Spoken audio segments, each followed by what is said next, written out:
China America trade వార్తో crude oil ధరలు దిగి వస్తున్నాయి. అమెరికాలో చమురు నిల్వలు పెరగడం, బలహీనమైన ఆర్థిక వృద్ధి భయాలతో క్రూడ్ ఆయిల్ ధరలు పడిపోయాయి.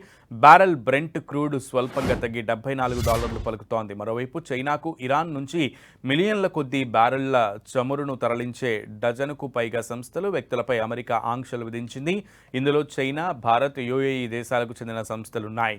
వాటితో పాటు ఇరాన్, భారత్లకు చెందిన వ్యక్తులు ఉన్నారు. America finance departments office of foreign assets control విభాగం ఈ చర్యలు తీసుకుంది. సిబ్బంది నిర్వహణ, పలు ఓడలపైన ఆంక్షలు అమల్లోకి వచ్చాయి. చమురు నుంచి నిధులతో ఇరాన్ అణ్వాయుధాల తయారీకి ఉపక్రమించిందని, బాలిస్టిక్ క్షిపణులను తయారు చేస్తోందని అమెరికా ఆరోపిస్తోంది.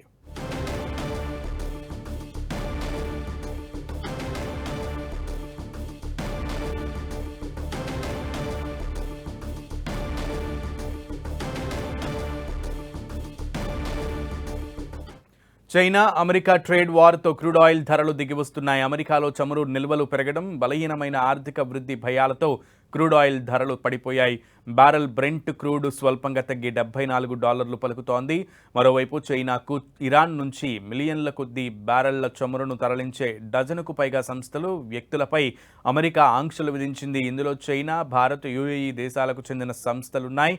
వాటితో పాటు ఇరాన్, భారత్లకు చెందిన వ్యక్తులు ఉన్నారు. America finance departments office of foreign assets control విభాగం ఈ చర్యలు తీసుకుంది. సిబ్బంది నిర్వహణ, పలు ఓడలపైన ఆంక్షలు అమల్లోకి వచ్చాయి.